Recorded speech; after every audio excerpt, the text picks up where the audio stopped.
week we are discussing book 1 of the Wicked Lovely series by Melissa Marr.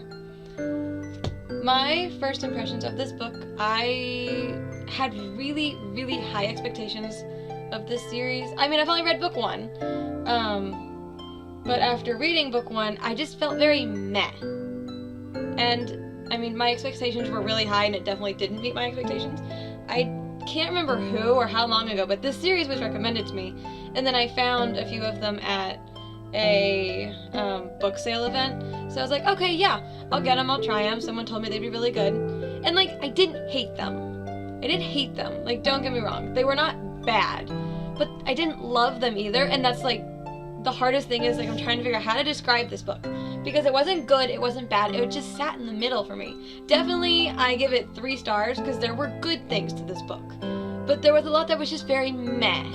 It didn't give me as much as I wanted, it didn't tell me as much as I wanted, and I just, overall, wasn't overwhelmed by it. It just kind of felt okay. I'm gonna do my best. Like, I'm having trouble coming up with good ways to talk about this book because it was very mediocre to me, and I didn't want it to be.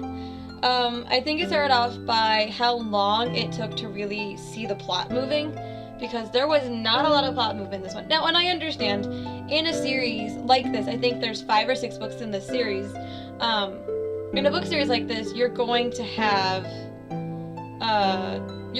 to build. You have to world build, you have to character build, and that's really important. Like, you're not going to have a successful series if you don't build up your world, you don't build up your characters, because you need to have a good, strong foundation, and that was accomplished, I think. I mean, there's still more, and I mean, of course there should be, but there was so much about the characters, so much about the world, that there really wasn't a whole lot of plot.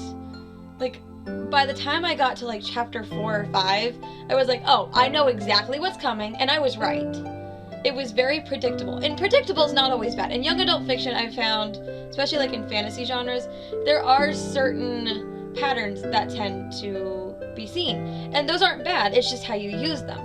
And this book was very predictable. I knew exactly what the ending was going to be, and I could make predictions about the next book, and I'd probably be right. I don't know, maybe it'll surprise me, and I hope it does, but I wanted to get there faster. I was at chapter like 13, 14 of this book, and I was like, oh my goodness, can I just, like, yes, I know what you're talking about, yes, get to the next thing, It was, like, normally I can read a book, I mean, I think this one is about, let's see, it's about 325 pages, and normally I can get through 325 pages in like 2 days when I really, really invest in a book. I've been reading this for 8 days, and I finished it last night. I finished it after 8 days, and it was just hard to keep going sometimes. Like, I could read it. Once I started reading it, I got through it really fast.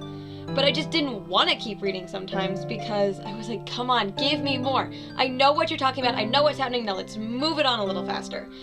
It was tough, but it wasn't bad. Man, I'm having trouble with this one because it wasn't good. It wasn't bad. It just sat in this mediocre place. Am I gonna read the next one? I don't know. Not now. Definitely not now. I hope to maybe come back to it in the new year, because we're going to be doing one more random drawing for next week, and then we're going to do a holiday themed read, which we will talk about later. But going back to the book that we're talking about this week, like, okay, first I want to show this artwork. I mean, I think it's a photograph, but this one and the others, like, they have really good cover art. And I think cover art is really important. Like, I haven't talked about cover art before because sometimes the books are really boring or the cover art just doesn't do anything for it. This one, I was like, okay, this makes me think, okay, there's gonna be something, like, it makes me want to read it because that just looks cool. Like, that is a cool picture right there. But, like, don't judge a book by its cover, I guess, because it was just meh. Like, I am struggling because this one was just so meh. Okay, I'm going to talk about characters. So we have, I would say, 4 main characters. We have the main character, I would say, is Ash, or Aislinn. I'm not sure how to pronounce her name. Aislinn, but she goes by Ash, so I'm going to call her Ash. Ash is the main character, female protagonist. We kind of follow her most of the time, not all the time. The story's written in third person, which I appreciated because it definitely helped develop the world more because you could see both sides. Okay, I'll give the basic of, like, there's fairies in this world. There's fairies, there's a fantasy world, it exists. So you're seeing from Ash's side, you're seeing the mortal world. But Ash sees the fairy world, the fae world, I guess is the way they put it in this one. And that's not spoiling anything. You find that out in, like, the first 3 pages of the book.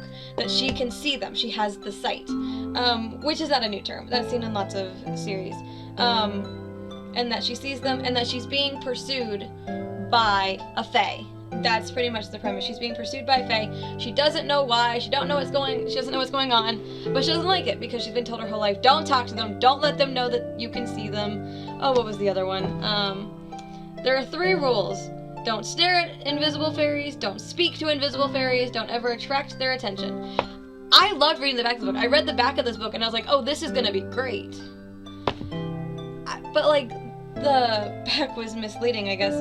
And I get it, like, she's building a very complex world. Fae lore and mythos is very complex, and it is important to go into that so that you understand what of the original are you using, what are you changing, what's different, what's the same.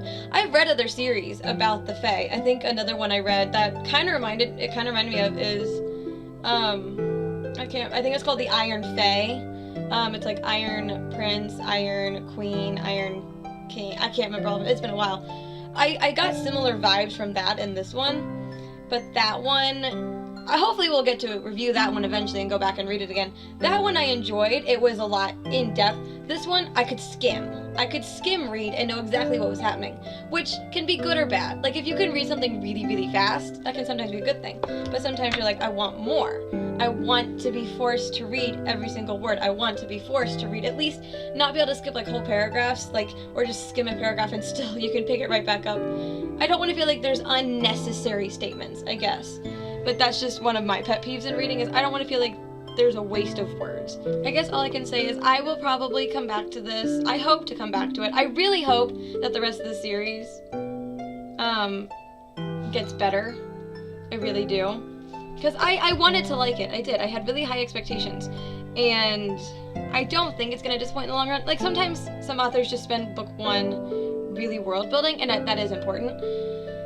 The only thing I'll say about this... Oh, I guess I was talking about the characters. I should go back to that. So Ash, she has the sight. She sees Fae. She's being followed by a Fae. The Fae that's following her is Keenan. Keenan is Fae royalty, and you spend so much of the time, like, you figure it out really fast. He's looking for someone. He's looking for her. And the whole time he's trying to figure out, is it her? Is it not her? His character felt very... I don't know, bland? That sounds mean. It wasn't that he was bland, it's just he felt... I don't know, like he was... This is hard. Like, I spent so much time, like, trying to think about how to describe these characters. Keenan was just kind of... He was another mediocre character. Like, I didn't want him to win, I didn't want him to lose. He wasn't the bad guy, but he didn't really feel like a good guy. Like... The bad guy, like, is very obvious, and,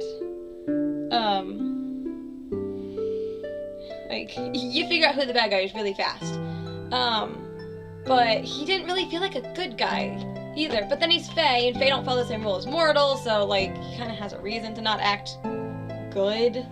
Okay, other characters, Seth. I liked Seth. Seth is probably my favorite character so far, just because he seemed more believable at points. I mean, he still wasn't believable all the way. I mean, he's pursuing Ash with like almost reckless abandon at times, which is romantic. And I am excited to see where their love story goes, because it really better go somewhere, because I like it. But like, his character was just a little reckless and a little much at times. And then the last character, I don't know how to pronounce these names. I'm so sorry. I'm gonna call her Dawn, but her full name is like Donia. I don't know how you pronounce it. And she's an interesting character. Her character goes through the most development and changes in this book, and I think she's the one we're gonna see the most from in the next books, because something really big happens at the end. I'm not going to spoil it. I'm not going to spoil what happens at the end to her, because I hope to come back to this series later, and hopefully someone hopefully someone won't spoil this. But Donya's character is the most interesting. You can't really tell whose side she's on. Like, even in the beginning, you're like, oh, is she doesn't seem like a good guy, she doesn't seem like a bad guy. She kind of seems like she's in the middle. Like, she's not an anti-hero, she's not an anti-villain, but she's kind of on that weird line where she could be either. She could totally become a bad guy later. She could. But she could also be, like, the best good guy ever. Like, I don't know. Like, not that much. Like, she developed the most, but you don't see her going, like, oh, she's good or she's bad. I mean, I could make random guesses and say, oh, she could make a really good villain. I don't know. There's already an antagonist. We don't really need another one, but you never know what's going to happen to the current antagonist. There can always be a new one. So I don't know. Alright, I think that's enough talk of Wicked Lovely. I'd love to know what you think of this series. Is it worth finishing? Because I think I'm going to go back and finish it, but if someone else has read this and like, don't do it, tell me. If it's really not worth it, then I will find something better to read, because there are lots of books out there. I have a whole basket of them.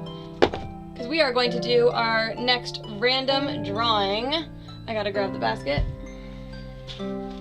Our adorable basket with elephants all over it, because I love elephants. Alright, random. So we can keep it up here. Woo, hello! Hi, buddy. Hi, this is Thor.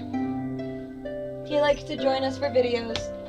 Ooh, buddy, come here. Alright, you gonna help me? Probably not, but you know, we can try. Alright. Okay. Next time, we will be talking about... Hi, buddy. Hi. Yeah, can you go over there? Thank you. The Internment Chronicles. It is a trilogy. It is by Lauren De Stefano. It is a young adult fantasy romance trilogy. So that will be our read for next week. We'll be talking about book 1. I do not know the title of book 1. Apparently I don't have it written down. But we will be talking about book 1 of The Internment Chronicles by Lauren De Stefano. So I hope you'll join us next week as we talk about Lauren De Stefano's Internment Chronicles. I will see you next time. Bye!